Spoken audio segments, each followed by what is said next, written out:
क्या लेकर जन्म लियो है,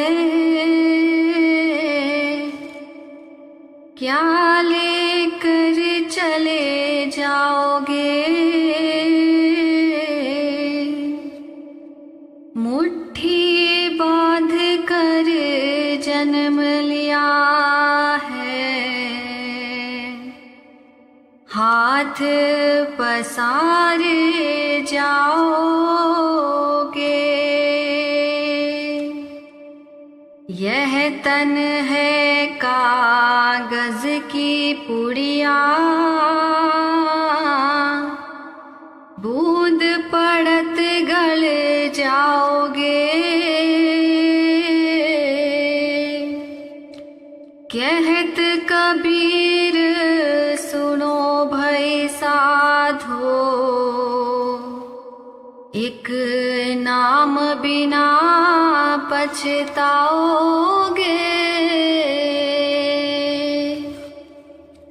आप समझाते हैं कि दुनिया में हम खाली हाथ ही पैदा हुए हैं और खाली हाथ ही यहाँ से चले जाएंगे।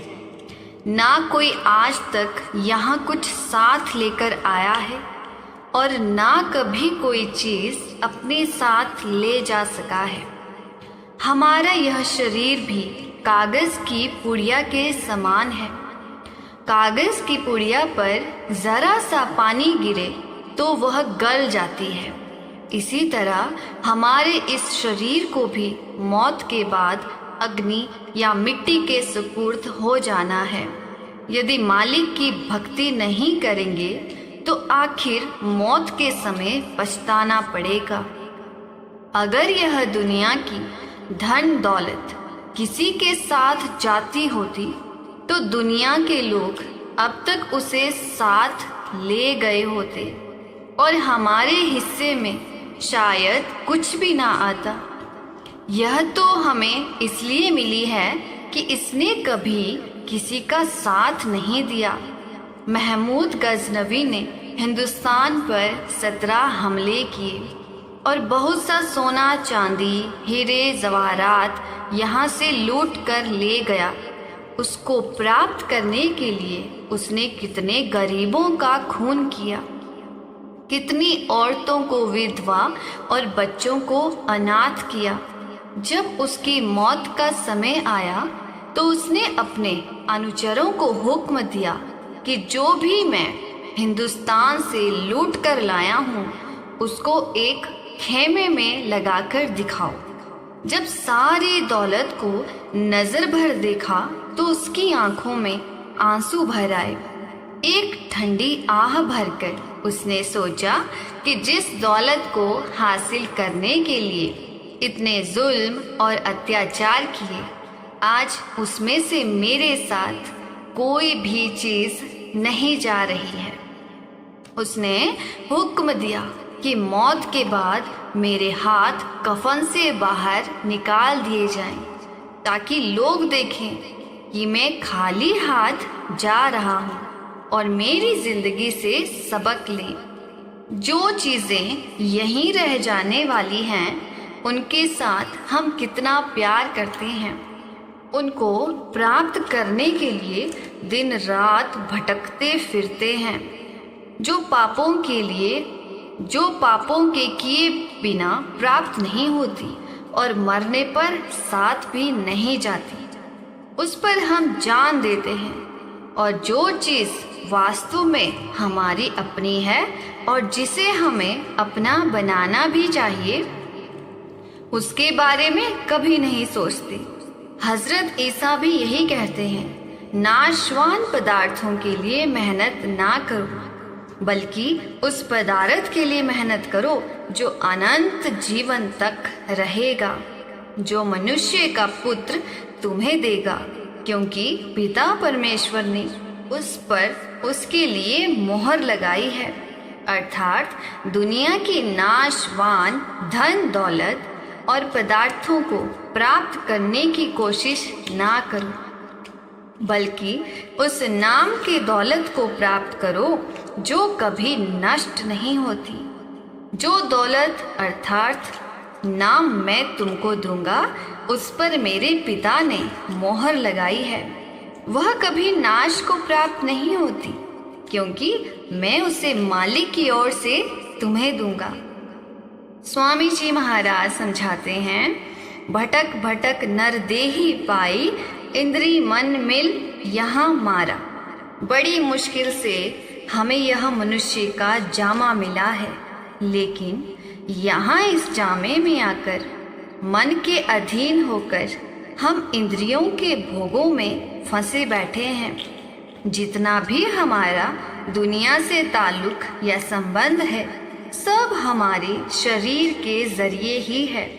जब तक हम शरीर में बैठे हैं, हमें ये यार दोस्त, रिश्तेदार, भाई बहन और दुनिया की धन दौलत, कौम, मुल्क वगैरह सब अपने ही नज़र आते हैं, या कम से कम हम उन्हें अपना बनाने की कोशिश ज़रूर करते हैं।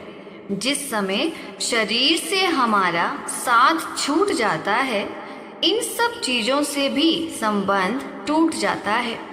हमें चाहिए कि जब तक परमात्मा ने इस शरीर में बैठने का मौका दिया है, इससे काम ले लें। इसमें बैठकर ना तो इसे इतना दुख देना है कि मालिक की भक्ति ही ना हो सके, और ना ही इसे इतने सुख और आराम में रखना है कि हमारा ख्याल ऐशो इशरत की ओर चला जाए। मालिक की भक्ति ही हमारा असली काम है और हमें वही इससे करवाना है। स्वामी जी महाराज का कथन है, धाम अपने चलो भाई, पराए देश क्यों रहना। काम अपना करो जाए, पराए काम नहीं फंसना। नाम गुरु का संभाले चल, यही है दाम गंठ बंधना। जगत का रंग सब मैला, धुला ले मान यह कहना। हमारा यह शरीर काल का पिंजरा है, किराए का मकान है। जितने सांस मालिक ने हमें बख्शे हैं, उनको भुगतने के बाद इसे छोड़ जाएंगे। यह शरीर कभी किसी का साथ नहीं देता। बड़े बड़े राजा, महाराजा, सुल्तान, जिनसे दुनिया थर थर कांपती थी, आज उनकी कब्रों को हम किस तरह तिरस्कार भरी दृष्टि से देखते हैं। कभी हमारी कब्रों को भी लोग इसी तरह से देखेंगे। लोगों की हड्डियां हमारे पैरों के नीचे आकर रौंदी जा रही है। अहम या होमे के अधीन कर्म करना, उन कर्मों की फसल काटने के लिए जन्म लेना, इसी प्रकार और कर्म करना तथा और जन्म लेना, इसी चक्रव्यूह में उलझा रहता है हम सबका जीवन। इंसान कमजोरियों का पुतला है और काल ने उसे फंसाने के लिए कदम कदम पर वासनाओं के अनेक जाल फैलाए हुए हैं।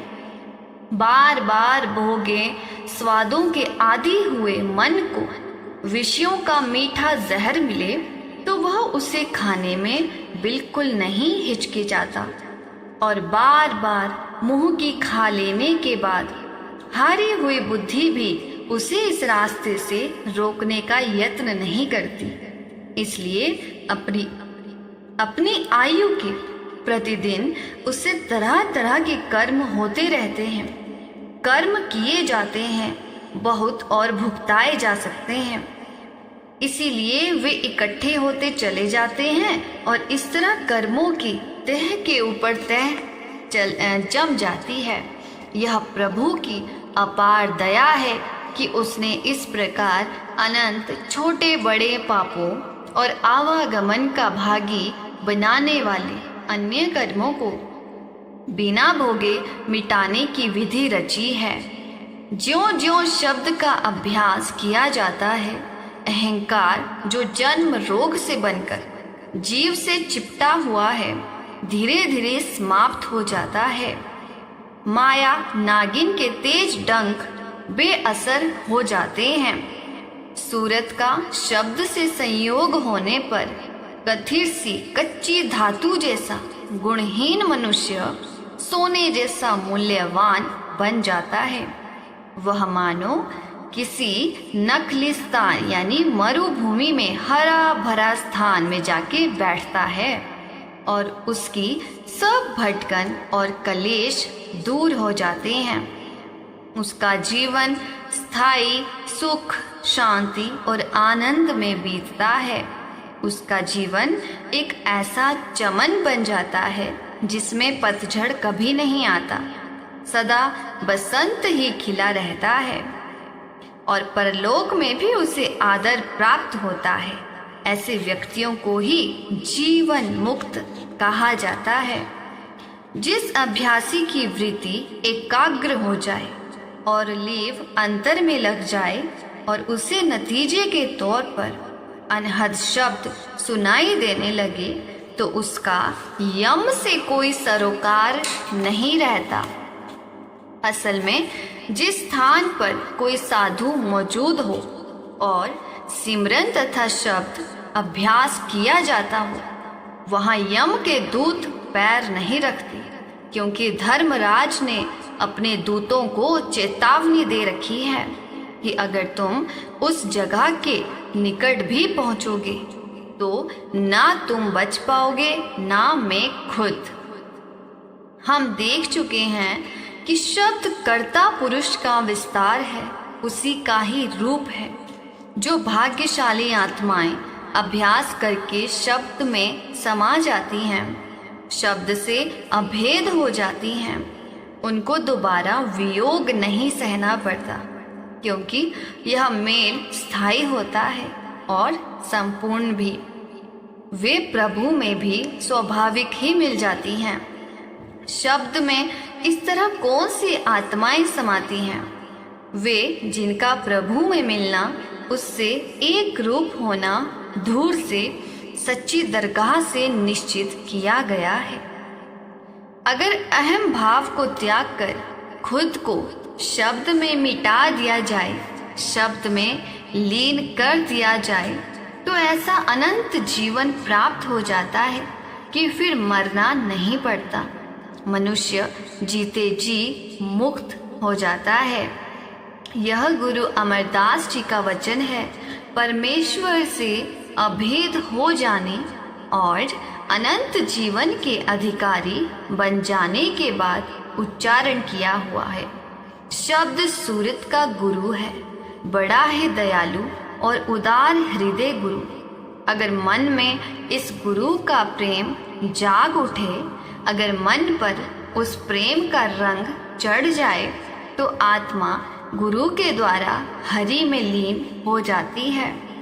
शब्द में रच जाने की, समा जाने की अवस्था कितनी रसमय है। कबीर साहिब ने बताना चाहा पर बता ना पाए। देश काल के सीमाबद्ध जगत में अगम देश की बातें कोई कैसे समझेगा? समझाने वाला कैसे समझाएगा? परमात्मा से बिछड़ी और मन के वश में पड़ी आत्मा बुरे कर्मों में लथपथ हो जाती है। जो कभी ऊंची से ऊंची थी, पतन के गहरे खड्डे में जा गिरती है। पर जब सतगुरु द्वारा, शब्द द्वारा होमे और द्वैत के पर्दे उतर जाते हैं, तो वह फिर से निर्मल हो जाती है, सत्य स्वरूप में समाने के योग्य हो जाती है। जब तक वह शब्द द्वारा बिंध नहीं जाती, प्रभु के दरबार में प्रवेश प्राप्त नहीं कर सकती। हृदय में शब्द के बस जाने पर आत्मा को अपने मूल की पहचान हो जाती है और वह खुद पुकार उठती है, मैं वही हूँ। राधा स्वामी जी।